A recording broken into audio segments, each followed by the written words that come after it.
Bueno, Libera surge en el año 2004, fue en aquel momento donde estaba ALA, Alternativa por la Liberación Animal, todos los activistas, digamos, cada uno recorrió su propio sendero, su propio camino, y en ese momento Carlos López, Nieves Camarero, Graciela Candela, bueno, varias personas que estaban aquí en Barcelona decidieron crear Libera. ¿Y cuál es la misión de la asociación? Bueno, en estos últimos años hemos encontrado un enfoque que probablemente aporta elementos nuevos, que es el hecho de que el movimiento, la franja del movimiento animalista liberacionista hasta el momento nunca había intervenido políticamente.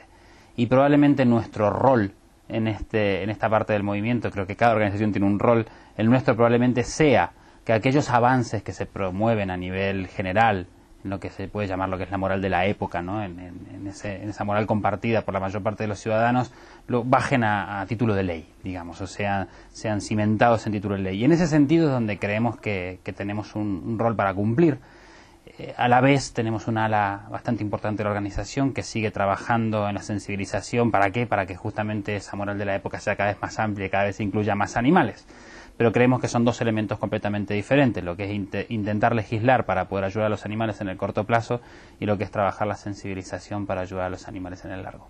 Y dentro de esta estrategia más política, ¿se incluye el apoyar algún partido político o alguna persona concreta de partidos políticos en elecciones?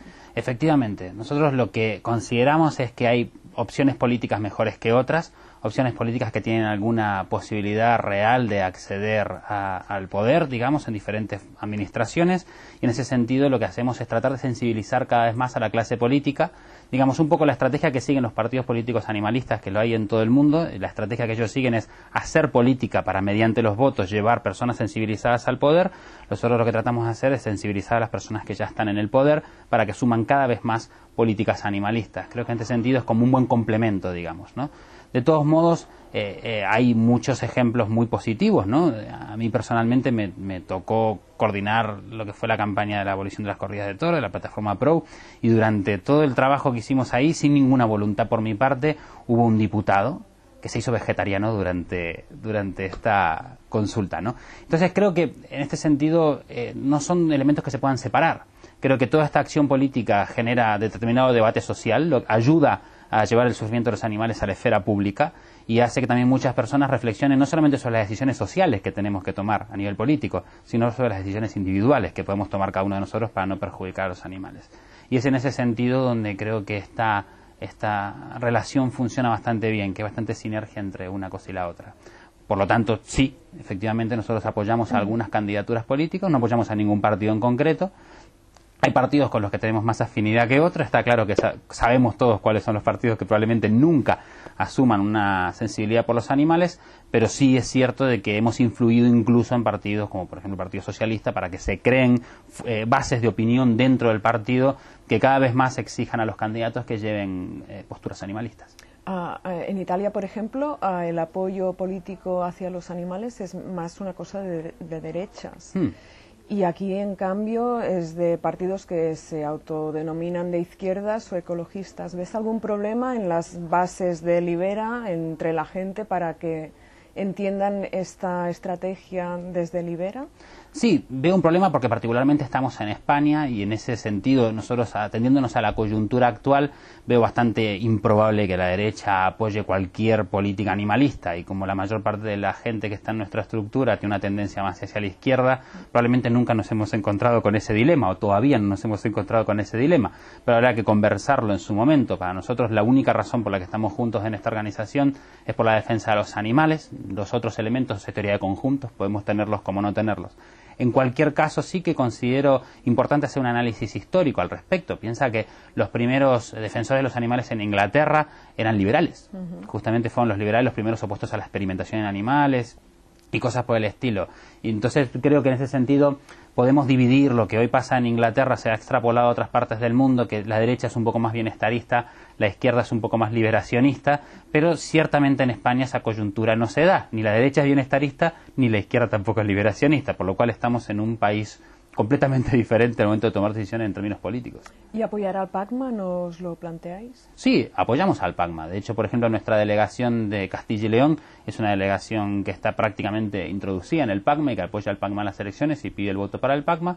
Y especialmente en lo que es Cataluña hay lugares donde nosotros no tenemos ninguna alternativa política, que es el 90 y pico % de los municipios, y nuestro apoyo está declaradamente para el PACMA. Nosotros creemos de que el PACMA cumple una determinada función, pero también haciendo un análisis político serio, creemos de que el PACMA no tiene muchas posibilidades de tener cargos electos, e incluso que las tuviera estarían en tan baja minoría, una proporción de minoritaria tan amplia, digamos que en ese sentido no creemos que pueda ser efectivo el momento de poder tomar políticas animalistas. En cualquier caso, nosotros vemos a la política como un instrumento, meramente como un instrumento, no como un lugar donde emitir mensajes. Para eso ya tenemos otras campañas, como te decía, que son de sensibilización, pero sí que creemos que la política es algo absolutamente utilitarista, que tenemos que utilizarlo como tal.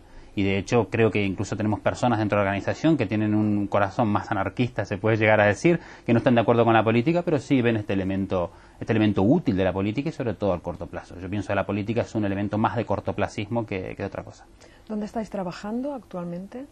Nosotros tenemos la delegación principal, digamos, la sede principal es Cataluña y probablemente donde más cantidad de activistas tenemos, pero luego tenemos delegaciones muy fuertes en Galicia, tenemos una delegación muy pero que muy fuerte, una delegación dentro de la Universidad de Valladolid, o sea que es justamente donde trabaja Mercedes Cano Herrera, que es profesora de antropología en la Universidad de Valladolid, ella es la coordinadora de la delegación.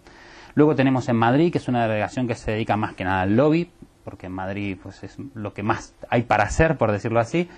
Y el otro elemento ahora que estamos empezando a considerar la internacionalidad, digamos, de Libera, y hemos abierto una delegación en Argentina, pero quizá también por los vínculos que tenemos muchos activistas aquí con Argentina. Y luego dentro de Cataluña estamos empezando a crear lo que son las delegaciones locales, como puede ser Sabadell o Mataró, o ahora una territorial que va a ser Tarragona. ¿Y cómo os definís? ¿Como abolicionistas, antiespecistas, veganos? Bueno, veganos sí, divulgamos el veganismo, de todos modos dentro de las tres corrientes que existen en este momento, dentro de lo que es las liberacionistas, que pueden llegar a ser los antiespecistas, abolicionistas, en términos estratégicos nos consideramos como los pragmatistas, un poco la línea que seguía Martin Ballup también en Austria, en la UGT, y ese tipo de campañas que comprenden y aceptan la interacción política como dentro de las herramientas en las que se debería trabajar. De hecho, nosotros todo lo que sean los actos de calle, para nosotros nunca están desligados de lo que es una estrategia política más amplia. Siempre que hacemos algo en la calle está ligado a una estrategia política. Nunca separamos las acciones, sino que tendemos a tratar de conseguir sinergia entre ellas. Un poco, por ejemplo, el ejemplo de lo que sucedió en las Ramblas. En el caso de las Ramblas es claramente una estrategia donde se ha utilizado prácticamente todos los recursos disponibles que hay, de sensibilización social con actos en la calle, investigación, que fue cuando encontramos justamente los animales muertos, un manejo de prensa también medianamente eficiente en el que pudimos provocar un posicionamiento de la sociedad barcelonesa que estaba radicalmente en contra de que se cerraran los puertos de la Rambla, a que esté radicalmente a favor de que se cerraran los puertos de la Rambla, y luego, paralelamente a todo esto, eran acciones que se hacían para destrabar procesos políticos. Y justamente al destrabar los procesos políticos hemos conseguido de que finalmente los puestos de la Rambla se comiencen a reconvertir. De momento quedan 2 todavía por reconvertir, pero sabemos que va a ser en el corto plazo donde ya podremos disfrutar de las Ramblas como no se disfrutaba antes. Muy bien. ¿Y cómo os puede ayudar una persona que quiera hacer alguna cosa por los animales? Bueno, la verdad es que nosotros nuestro mayor, capital son los activistas. Libera es una organización que apenas tiene socios, tenemos muy poquitos socios. Primero porque históricamente nuestra política es cuando nos venía alguien a querer hacerse socio, como ya soportábamos todo el material y demás de nuestros propios bolsillos, lo enviábamos a las protectoras. Estuvimos durante años enviando a la gente a las protectoras cuando quería ser socia de Libera. Por lo cual en ese sentido no es nuestro fuerte son los grupos de activistas. Y tenemos varios grupos, tenemos grupos de traductores, de diseño, grupos de acción política, de marketing, de lobby. Entonces, todo esto, digamos, son gente que puede sumarse a cualquiera de estos equipos. En este momento, en Cataluña especialmente, estamos en el orden de unos 100 activistas introducidos en estos grupos, y creo que son grupos muy, pero que muy funcionales, que incluso muchas veces prestamos los servicios de estos grupos, por ejemplo, a las protectoras y tal, porque los consideramos la línea de batalla de frente, por decirlo así, del movimiento animalista, y es en ese sentido donde también entendemos que tenemos que compartir esta estructura con ellos. ¿Quieres añadir alguna cosa más? No, de momento. Está bien, gracias. Gracias.